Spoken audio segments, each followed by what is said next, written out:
Technology या tools कभी भी अच्छे या बुरे नहीं होते, वो जिनके हाथ में उनका इंटेंशन मैटर करता है कि वो अच्छे या बुरे बनेंगे। फॉर एग्जाम्पल, एक चाकू एक चोर के हाथ में किसी की जान ले भी सकता है और एक डॉक्टर के हाथ में किसी की जान बचाता है। तो आज हम आ गए एक नए पॉडकास्ट में। इस पॉडकास्ट में हम बहुत सारी चीजें कवर करेंगे। मेरे साथ है अभी भैया। मेरा नाम है अभी द्विवेदी और मैं पिछले 8 साल से गेमिंग इंडस्ट्री में काम कर रहा हूँ।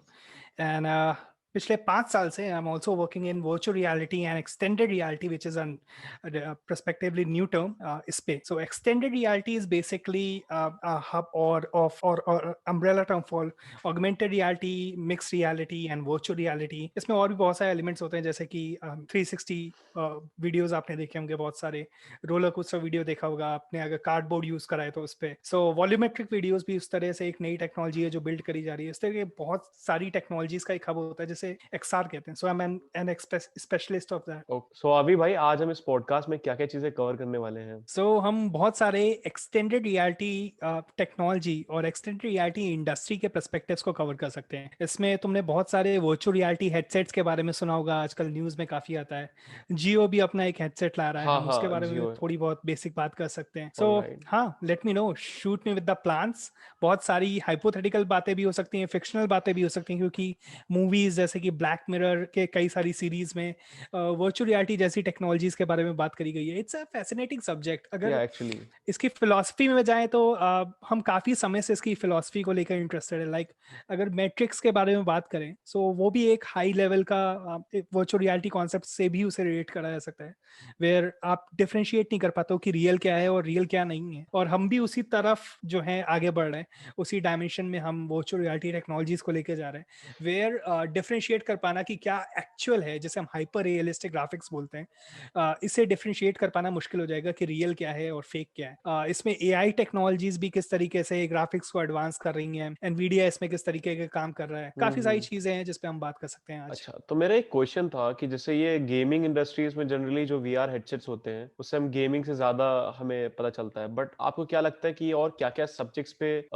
एक अच्छी लर्निंग हमें दे सकती है? बहुत अच्छा क्वेश्चन है। और यूजुअली हम वर्चुअल रियलिटी हेडसेट को सिर्फ गेमिंग से जोड़कर देखते हैं। हम वर्चुअल रियलिटी के साथ हमेशा उसे समझने में यही गलती कर जाते हैं कि हम हमेशा इसे वर्चुअल रियलिटी को सिर्फ गेमिंग से जोड़ते हैं, और इसमें एग्जैक्टली। हमारी कोई ऐसी बड़ी गलती भी नहीं है, क्योंकि हमने यूजुअली वर्चुअल रियलिटी जो एक्सपीरियंस करी है नाम भर से भी, उसमें यही देखा है कि लोग गेम खेल रहे हैं और गेम्स में उसे यूज कर रहे हैं। आपने किसी आसपास के मॉल में इसे एक्सपीरियंस करा होगा, किसी तरह के वहां पे भी लोग गेम्स ही खिलाते हैं, क्योंकि that is a fun way to do it, right?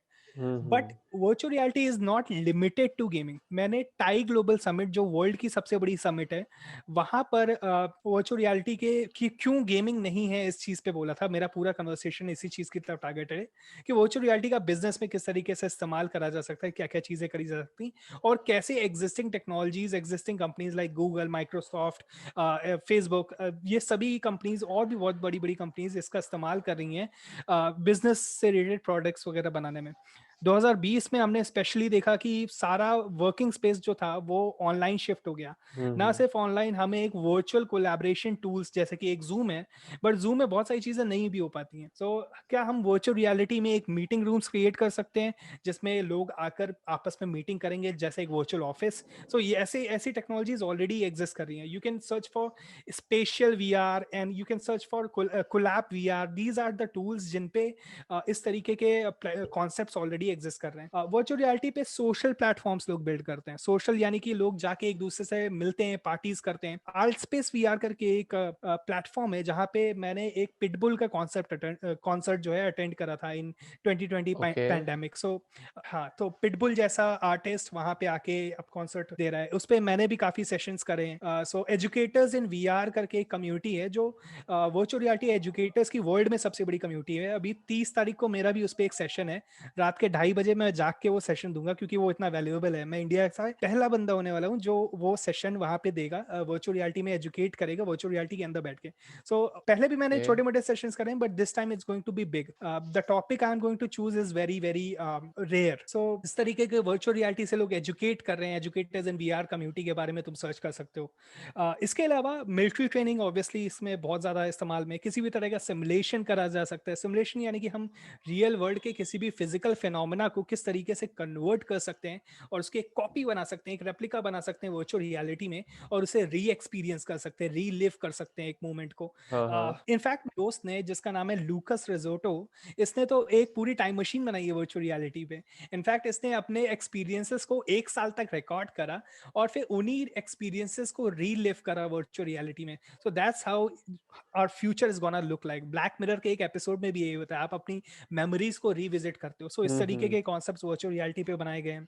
Virtual reality education में मैंने बताया कितनी अच्छे तरीके से यूज हो रहा है। मेरी एक बहुत अच्छी दोस्त गायत्री परमेश्वरन, जिनको मैं अपने पॉडकास्ट पे भी बुलाया था, अच्छा, वो अच्छा। इस समय वर्चुअल रियलिटी में जर्नलिज्म करती हैं। सो यानी कि virtual, what she journalism? Told me is, हाँ, जर्नलिज्म इन वर्चुअल रियलिटी। उन्होंने एक डॉक्यूमेंट्री बनाई है जिसका नाम है होम आफ्टर वॉर। इस समय ऑकलस पे वो फीचर्ड है, और यानी कि ये एक बहुत बड़ी बात है, उनकी बनाई मूवी ऑकलस पे फीचर्ड होना बहुत बड़ी बात है। हाँ, हाँ। सो ये डॉक्यूमेंट्री बात करती है कि कैसे सीरिया में वॉर के बाद वहाँ के घरों का क्या हाल है इस समय। तो एक घरों का फोटोग्रामेट्री स्कैन्स वगैरह आपको देखने को मिलता है। वॉर के बाद लोगों में किस तरह का डर होता है, वो किसी भी समय एक लाइव बॉम्ब अपने सामने देख रहे होते हैं तो उनके किस तरीके की जिंदगी होती है, कभी भी वो गोलियों की आवाज सुन, ये सारी चीजें उसने कवर करी है। सो इस तरीके का journalism, what she told me is कि वर्चुअल रियलिटी में आप कुछ भी छुपा नहीं सकते हो, आप चारों ओर देख सकते हो कि एक सिचुएशन कैसी है। आप, ऐसा नहीं हो सकता है, आपने बहुत फेमस फोटो देखी होगी जिसमें एक चक्कू दिखा रहा होता है और दूसरा मतलब उससे डर के भाग रहा होता है, बट रियलिटी उल्टी होती है, राइट? सो इस तरीके की जो चीजें हैं कि आप मीडिया में कैमरा से कुछ भी छुप सकता है, वर्चुअल रियलिटी के कैमरा से ऐसा कुछ नहीं छुप नहीं सकता, because it covers everything. It's called a 360 camera.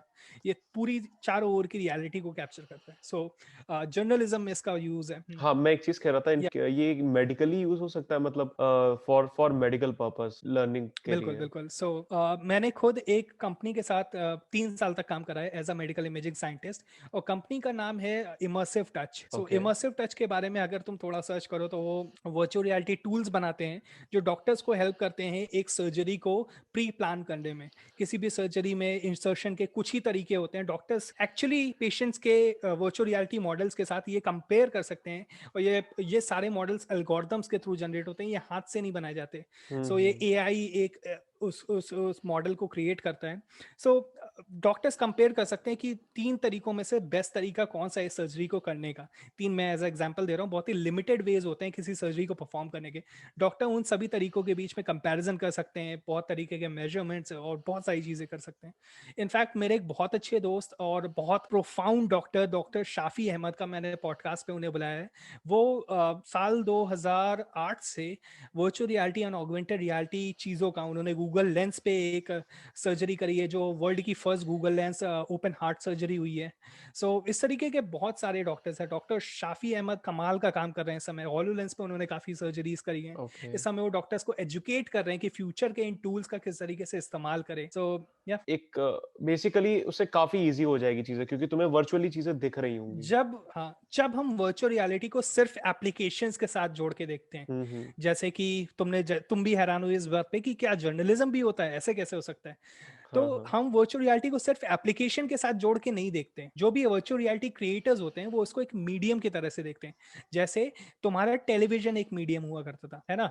हो सकता है तुम रिलीजियस और भक्ति का कंटेंट देख रहे हो सकता है तुम music, entertainment, news, whatever it is. Same दूसरा मीडियम की बात करूं तो तुम्हारा मोबाइल फोन एक मीडियम है। इस समय तुम सारी सारी की सारी चीजें, सारे के सारे तरीके का content, including educational content, including financial information and everything is there on mobile. So virtual reality को देखना चाहिए हमें एक अगले आने वाले मीडियम की तरह से जो हमारी जिंदगी में आने वाला है। इसे हम डिफरेंशिएट नहीं कर सकते। इसे हम एप्लीकेशंस के फॉर्म में देखेंगे तो हम बहुत लिमिटेड सोच पाएंगे, बट जहां हम इसे मीडियम के तरीके से देखते हैं, इमेजिन करो कि कोई वर्चुअल रियलिटी में कोई शेफ है जो तुम्हें खाना बनाना सिखाए। So everything is possible and future में ये लोग करते हैं। इनफैक्ट एक गेम के फॉर्म में खाना बनाने के गेम्स ऑलरेडी एग्जिस्ट कर रहे हैं। सो क्यों ना इसको गेमिफाई करा जाए वर्चुअल हुँ, रियलिटी में हुँ। खाना बनाने को।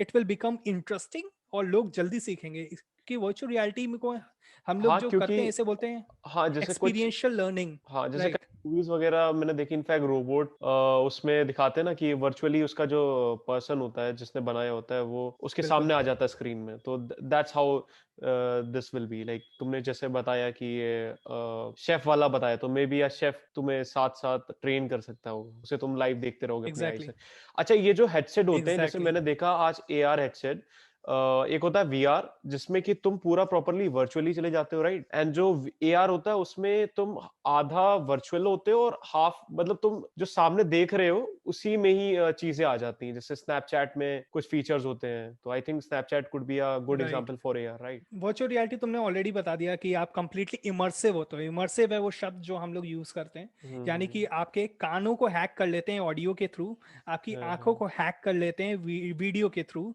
और आपको कंप्लीटली एक दूसरे एक्सपीरियंस में ले जाते हैं। कुछ सेंसेस नहीं हैक होते हैं, जैसे कि टेस्ट, जैसे कि टच, बट इनको भी हैक करने के तरीके चल रहे हैं, जैसे कि स्मेल।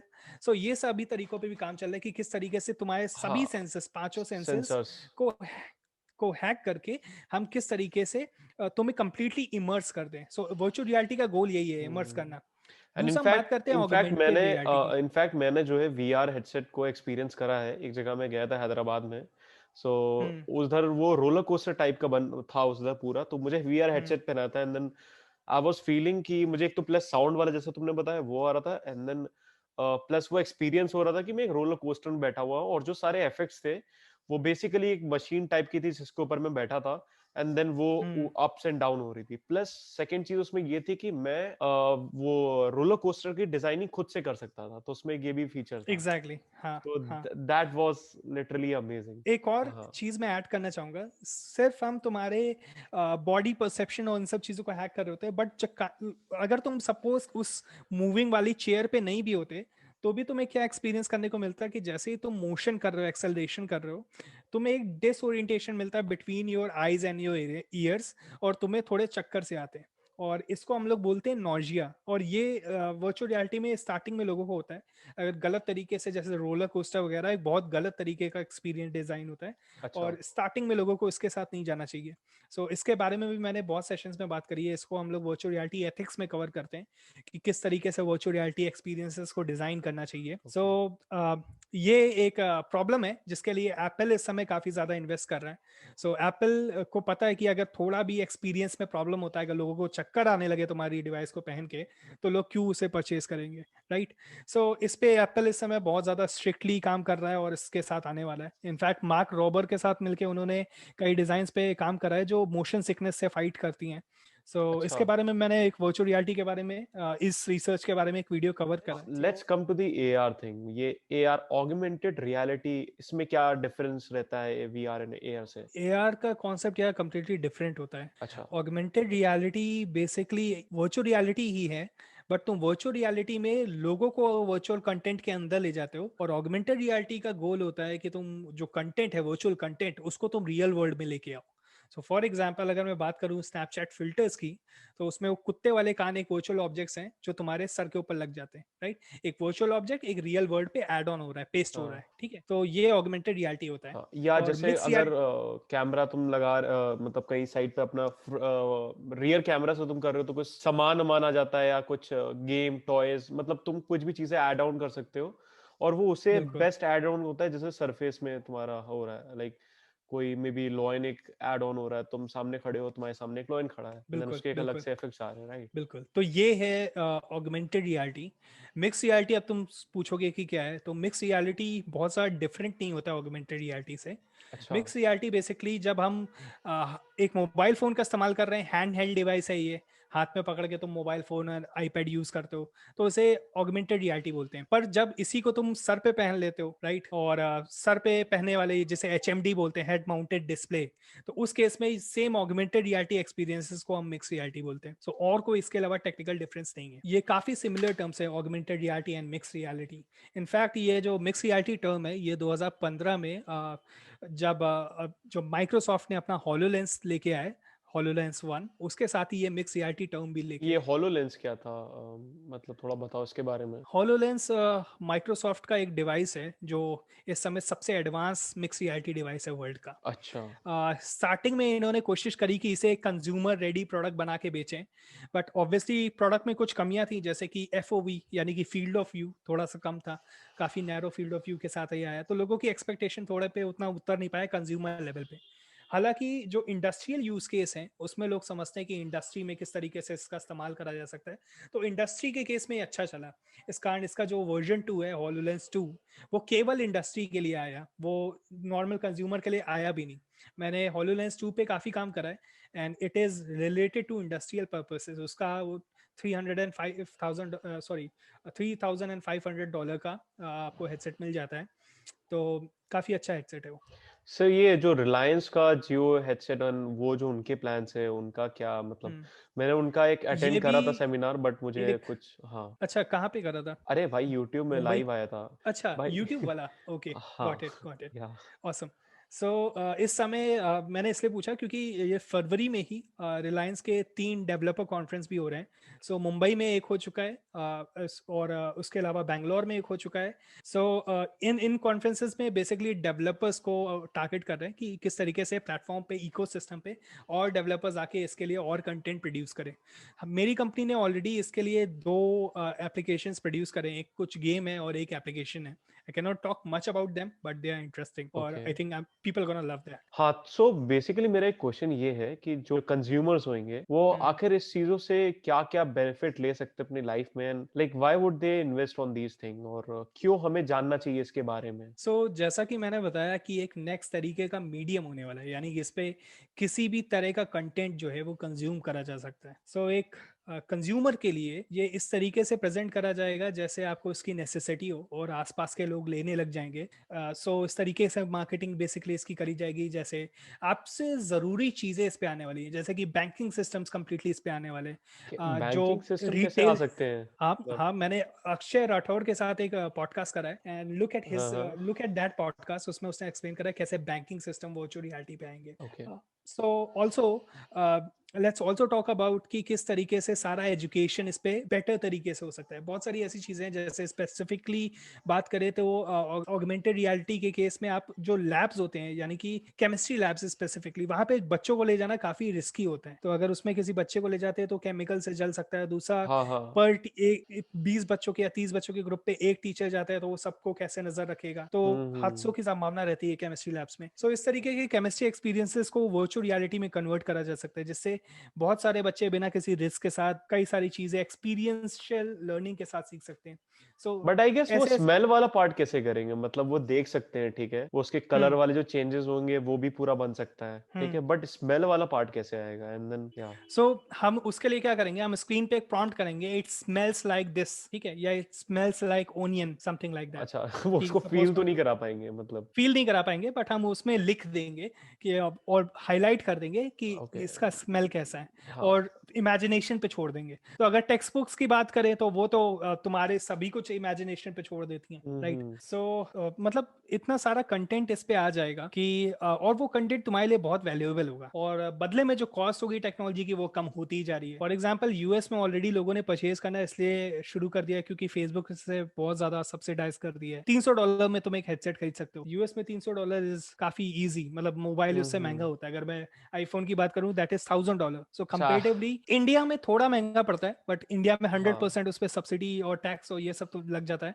नॉट हाँ। सब्सिडी, टैक्स लग जाता है। सो इम्पोर्ट टैक्स वगैरह देने के बाद इंडिया में जो इस समय है 44,000 का तुम्हें state of the art headset मिल जाता है, जो सेम वहां पे $300 कॉस्ट करता है। सो इफ आई थिंक बहुत सारे लोग इन्वेस्ट कर रहे हैं, जो लोग इससे अर्न भी कर सकते हैं वो इन्वेस्ट करते हैं। सो अर्ली अडॉप्टर्स हमेशा वो होते हैं जो अर्न करना जानते हैं इससे, राइट। बहुत सारे ऐसे लोग होते हैं जो आईफोन में इन्वेस्ट करते हैं, but maybe they are also earning with that. For example even I have iPhone, 2014 से मैं आईफोन का कोई ना कोई मॉडल रखता हूँ।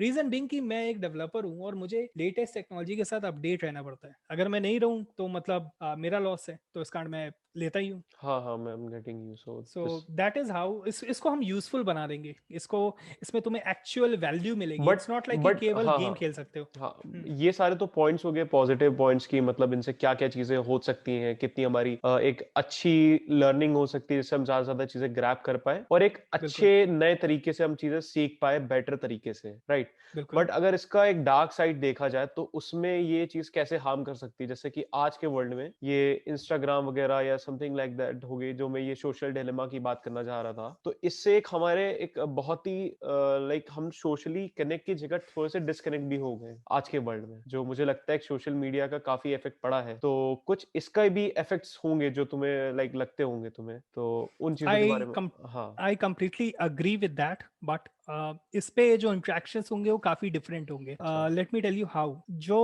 अगर तुम सपोज सोशल नेटवर्क की बात करो, इस समय हम लोगों से केवल टेक्स्ट के थ्रू उनके साथ खेल रहे हैं, उनके साथ एंजॉय कर रहे हैं, विच इज हाँ हम हाँ एक जगह बैठे रहते हैं और कोई भी एक्टिविटी नहीं हाँ। होती है। एंड इनफैक्ट एक बट चीज मुझे और लगती है, मैं तो सॉरी रोकना चाहूंगा, जैसे जब वीआर हेडसेट वगैरह पहनते हो तो वो बहुत ही अपीलिंग लगती है, मतलब आप एकदम अलग वर्ल्ड में चले जाते हो। तो मुझे लगता है कि जब अपीलिंग ये सब चीजें लगती हैं देन यहाँ पर लोग और ज्यादा इजीली एडिक्टिव हो सकते हैं चीजों के, क्योंकि उसमें भी कई डिफरेंट बिल्कुल टाइप की चीजें बिल्कुल होंगी। बिल्कुल, this is and much more addictive. हाँ बहुत सारी कंपनीज क्या करती हैं इस हाँ केस में कि स्क्रीन टाइम और प्ले यूसेज टाइम वगैरह दिखाती हैं। फेसबुक के क्वेस्ट में रिसेंट जो अपडेट है उसके अकॉर्डिंग तुमने उसमें कितनी एक्टिविटी करी और उससे कितनी कैलोरी बर्न हुई, इसका एक्चुअली काउंट होता है। सो जहां अच्छा। पर तुम एक तरफ इसको फोन को यूज कर रहे हो सारा घंटा टाइम बैठ के और कोई भी तुम्हारा प्रॉफिट नहीं हो रहा है, बायोलॉजी की टर्म पे तुम मसल लूज कर रहे हो, सब कुछ बेकार हो रहा है। On the hmm. Other hand, अगर तुम वर्चुअल रियलिटी गेम्स खेलते हो या वर्चुअल रियलिटी में इंटरेक्शन करते हो तो माई बॉडी मूव करती है, तुम लोगों से बात कर सकते हो, तो there are also physical exercises on virtual reality. So वो करके तुम काफी ज्यादा, और ये काफी पॉपुलर है, फेसबुक कैलकुलेट करके देता है तुम्हारी कितनी कैलोरीज बर्न हो रही है इस पे। हाँ आई एम हाँ। श्योर एडिक्शन और ये सब चीजें प्रॉब्लम है, but it is better than mobile. Any ways तुम स्क्रीन से वैसे भी चिपके हुए हो, तो वो तो जाने नहीं वाला है, वो तो अपने ऊपर ही है, राइट। वो इतनी आसानी से जाने नहीं वाला। इट इज हाँ। अ सब्जेक्टिव और बहुत ही कॉन्शियस डिसीजन होगा अगर कोई छोड़ना चाहता है, तो इट कम्स फ्रॉम कॉन्शियसली उसको सोच के ये सब डिसीजन लेने होंगे। हाँ, तो एक तरीके से मतलब ये चीज़ें, इसका एक पॉजिटिव चीज़ भी बहुत हुई कि आपके लर्निंग वगैरह ये सब भी बहुत अच्छा एक्सपीरियंस हो जाएगा। जैसे आज के टाइम में बिल्कुल। मोबाइल भी है, तो इतने हम्म सारे कोर्सेज वगैरह है, अपग्रेड जैसे समथिंग है वो है। हम्म तो आप इस टाइम पे बैठे-बैठे काफ़ी ज़्यादा कंटेंट अच्छी जगह से आप कंज़्यूम कर सकते हैं, एक अच्छे टीचर से, जो कि हम्म। एक काफ़ी अच्छी चीज़ है मतलब गेम तो। टेक्नोलॉजी या टूल्स कभी भी अच्छे या बुरे नहीं होते, वो जिनके हाथ में उनका इंटेंशन मैटर करता है कि वो अच्छे या बुरे बनेंगे। ओके। फॉर एग्जाम्पल, एक चाकू एक चोर के हाथ में किसी की जान ले भी सकता है और एक डॉक्टर के हाथ में किसी की जान बचाता है। तो बिल्कुल। इट्स लाइक कि तुम उसका इस्तेमाल किस तरीके से करने वाले हो, अपने प्रॉफिट के लिए या नहीं। तुम खुद सोचो, तुम दुनिया में किसी के भी साथ ऐसे कनेक्शंस बना सकते हो या ऐसे टाइम स्पेंड कर सकते हो जैसे तुम एक ही रूम पे हो। मैंने ऐसे बहुत सारे पॉडकास्ट करे हैं, जैसे कि लॉरा हॉल के साथ और लव शुक्ला के साथ, जो इंडिया में थे ही नहीं, वो यूएस में बैठे थे, कोई कनाडा में बैठा था, उनके साथ मैं ऐसे सेशंस कर रहा था जैसे हम लोग एक ही रूम में बैठे हैं। This is just not like zoom call. बहुत ज्यादा डिफरेंस है, क्योंकि तुम देख सकते हो वो बॉडी से क्या एक्टिविटी कर रहे हैं। हम सिर्फ मुंह से एक्सप्रेस नहीं कर सकते, हम सिर्फ बातों से हम्म। नहीं है, हम पूरी इनफैक्ट बॉडी से एक्सप्रेशन देते हैं। हाँ, इनफैक्ट ये कितना एक अच्छा एक्सपीरियंस हो सकता है कि मतलब अगर मैं तुमको उसके थ्रू, ग्लासेस के थ्रू मैं तुम्हें सामने देखूं एंड देन तुम भी ग्लासेस पहने हो, तो ये हाँ, कितना ज्यादा मैं इमेजिन कर रहा हूँ, लाइक कितना गजब चीज हो जियो सकता है। जियो ने इसका एक हमें एग्जाम्पल दिया था उनके वीडियो कॉल पे, हालांकि अभी तक किसी ने भी डेमो देखा नहीं है, बट जो डेमो उन्होंने पिछले साल दिखाया था उसमें कुछ ऐसा ही था, जहाँ पे तुम एक वर्चुअल कोलैबोरेशन के टूल हाँ के थ्रू हाँ, मीटिंग्स कर रहे हो जियो ग्लास मैंने पे। देखा था मैं वो। सबसे ज्यादा एक्साइटेड हूँ उस टूल को यूज करने के लिए। I am really excited for that, क्योंकि वो बहुत तरीकों से जो वर्क इंडस्ट्री है, वर्क फोर्स है, उसे चेंज करेगा। कोलैबोरेट करने में जियो मीट जैसे टूल होंगे वर्चुअल रियलिटी पे, जो तुम्हें, जिसमें तुम लोगों को सामने बैठा देख पाओगे और उनसे बात कर पाओगे, और वो भी वैसे जैसे वो तुम्हारे सामने ही है, जबकि वो वहां पे नहीं होंगे। मैं समझ रहा हूँ। ये आपको ये न्यूरालिंक के बारे में पता है जो इलॉन मस्क का है, मतलब क्योंकि ये मुझे, हम्म। हाँ मैं ये जानना चाहता हूँ कि लाइक ये है क्या चीज न्यूरालिंक, और ये। तो न्यूरालिंक के पीछे जो टेक्नोलॉजी है वो कोई बहुत नई नहीं है। बहुत ही सालों से जो रिसर्चर्स हैं वो ब्रेन मैपिंग और ईईजी एक टेक्नोलॉजी होती है, उस पे काफी समय से काम चल रहा है। सो द आइडिया ये है कि हम ब्रेन को कितना ज्यादा अच्छे से समझ पाएं, और ब्रेन बाकी के लिम्स को, यानी तुम्हारे हाथ पैर को जो सिग्नल्स देता है, उन सिग्नल्स को हम कितने अच्छे से समझ पाएं। सो ब्रेन एक इलेक्ट्रिकल सिग्नल सेंड करता है और हम उस इलेक्ट्रिकल सिग्नल को न्यूरॉन्स के रेप्लिकेट थ्रू, भी कर सकते हैं। या न्यूरॉन्स न्यूरॉन्स के के थ्रू, थ्रू, या। न्यूरॉन्स के थ्रू प्रोसेसिंग होती है, उसके बाद स्पाइन में एक इलेक्ट्रिकल सिग्नल पास हो हाँ। जाता है जो कमांड सिग्नल होता है, और वो सपोज एक उंगली को उठाने का कमांड दे सकता है। ठीक है, तो इस सिग्नल को हम कितने अच्छे से इंटरप्रेट करेंगे, कितने अच्छे से एआई के थ्रू इसे समझ पाएंगे, इसे एक इंसान नहीं समझ सकता। बट एआई इतनी पावरफुल है कि हम एआई के पैटर्न रिकॉग्निशन, जो एक टेक्नोलॉजी है जिससे तुम अपने मोबाइल के लॉक्स खोलते हो, बट उसका इस्तेमाल बड़े लेवल पे भी करा जा सकता है, जिसके थ्रू हम बेसिकली ब्रेन से आने वाले वेव्स को समझ सकते हैं, और एक बार इसे समझ गए तो सपोज अगर किसी का कोई हाथ ही नहीं है, उसके बाद भी हम समझ सकते हैं कि वो हाथ को किस तरह का सिग्नल देना चाह रहा है। वही सेम काम है हम एक बायोनिक लिम्ब के थ्रू कर सकते हैं, यानी एक रोबोटिक आर्म जो उसके हाथ पे यहाँ पे लग जाएगा। अगर वो उंगली मूव करने का सिग्नल देगा दिमाग से, तो एआई यहाँ से हाथ को समझ के सिग्नल उसे पास करके यहाँ तक उंगली को मूव कर देगा, रोबोटिक उंगली को। ठीक है, तो इस तरीके का जो रिसर्च है वो इस समय कर रहे हैं। दूसरी मतलब न्यूरालिंक कि जो चीज। Basically what you are saying कि सपोज किसी बंदे का हाथ नहीं है, ठीक है, एंड देन वो एक हाथ पुट अप करता है, ठीक है, तो उस चीज से बेसिकली वो पूरा उसका हाथ एक उसका नॉर्मली जैसा वर्क करने लग जाएगा, राइट? बिल्कुल बिल्कुल बिल्कुल। मतलब जैसा हम सो मूवीज वगैरह में देखते हैं कि एक प्रॉपर अलग से हैंड्स लगे होते हैं, तो वो उस तरीके से वर्क कर सकता है। Exactly exactly. तो न्यूरालिंक बेसिकली इस चीज पे भी फोकस्ड है कि एंड थोड़ा इलॉन इंटेलिजेंसी मस्क इंप्रूव बहुत करने के लिए भी है, राइट? बहुत मतलब दूर की सोचते हैं। हाँ, हाँ इलॉन मस्क बहुत दूर की सोचते हैं, उन्हें पता है कि रोबोटिक्स जो है वो अच्छे यूज हो सकती है, तो वो उसे बुरी तरीके से भी यूज कर सकते हैं, एआई और रोबोटिक्स का। सो हाँ हाँ। हम हमारे न्यूरोलिंक उनके खिलाफ हमारा एक हथियार बन सकता है, क्योंकि हमारी कम्युनिकेशन स्पीड बहुत स्लो है। हम मशीन्स के साथ उतनी तेज कम्युनिकेट ही नहीं कर सकते, यानी कि जो कम्युनिकेशन साइकिल है हमारी वो सेकेंड्स में है, और उनकी माइक्रो मिली सेकेंड्स में रहती माइक हैं। इतना तो डिफरेंस है। हाँ हाँ। तो मतलब हम उसे किस तरीके से समझ पाएंगे? वो लाखों प्रोसेसेस एक एक मिनट में कर लेते हैं, एक एक सेकंड में कर लेते हैं कई कंप्यूटर्स। तो हम उस तक पहुंचने में बहुत दूर है, हम बहुत पीछे रह जाएंगे अगर हम अपने आप को इवॉल्व नहीं इनफैक्ट करते। हमेशा सो पीछे रहेंगे यार, क्योंकि जब तक ये वो इम्प्रूव होगी तब तक ये वो और ज्यादा इम्प्रोवाइज हो जाएगी, राइट? मतलब जब तक कि हम और एडवांस होंगे, like I am literally excited. मतलब ये कब चीजें आने वाली है, आने वाले 5 साल के हाँ, बाद, 10 साल के बाद, बट शायद मैं एक्सपीरियंस जरूर कर लूंगा क्योंकि 1999 बिल्कुल बॉर्न हूँ। बिल्कुल बिल्कुल। या सो हम लोग बहुत सारी कमाल कमाल की चीजें देखने वाले हैं। For hmm. एग्जांपल एआई के थ्रू तो बहुत सारे ब्रेक थ्रूज हम देखने वाले हैं। एआई इस समय हमें बहुत तरीकों से बहुत सारी हेल्प कर रहा है। ओके। तो इमेजिन एआई तुम्हारी हेल्प कर सकता है दीवारों के पार देखने में। सपोज एक क्लोज रूम में एक टेररिस्ट ने लोगों को अटैक कर रखा है, बंद कर रखा है, और तुम एक उनकी लोकेशन को, टेररिस्ट की लोकेशन को ट्रेस कर सकते हो एग्जैक्टली कि कौन सा टेररिस्ट किस जगह पे खड़ा है, किस पोजीशन में खड़ा है। सो ऐसी एआई इस समय ऑलरेडी एग्जिस्ट कर रही है। हम बेसिकली कमरे में मौजूद वाईफाई सिग्नल्स या किसी भी तरह के रेडियो सिग्नल्स के मदद से हम उस कमरे का एक मैप बना सकते हैं, जिसमें हम हर मूविंग ऑब्जेक्ट को टारगेट कर सकते हैं कि वो ओके। किस पोजीशन में कहाँ पे है। तो एक क्लोज कमरे के बाहर देखने की हम्म। टेक्नोलॉजी एआई ने बिल्ड कर ली है। कोई भी ऑलराइट। ऐसी चीज जो इम्पॉसिबल लगती है एआई कर सकती है। एआई को अगर मैं सिंपल फॉर्म में समझाऊं तो तुम ऐसे समझ सकते हो कि लोग, पुराने जमाने के लोग बादलों को देख के बता देते थे कि बारिश होगी या नहीं होगी, राइट? सो ये जो भी इंटेलिजेंस बीच होती थी बहुत सारे वेरिएबल्स पे डिपेंड करती थी, बहुत सारे वेरिएबल्स पे। एआई सेम काम करती है एंड एक इनफैक्ट कमरे ये में जो तुमने होने वाले। बादल वाली चीज बताई, मुझे इससे याद आया, कोई ऐसी कोई टेक्नोलॉजी है जिससे कि तुम रियल में बारिश करा सकते हो? मतलब ये कई या कंट्रीज उसे में से क्लाउड यूज। सीडिंग बोलते हैं। हाँ, क्लाउड सीडिंग, तो या जो हाँ। चाइना है उस चाइना वहां ने। पे जब, हाँ, चाइना ने ओलंपिक गेम्स होने वाले थे, और उस समय उनका ये प्रिडिक्टेड था कि ओलंपिक्स में बारिश होगी, तो उनका बहुत बड़ा नुकसान हो जाता है, गेम्स का बहुत बड़ा, पूरी दुनिया का बहुत बड़ा नुकसान होता है। तो उन्होंने क्या करा,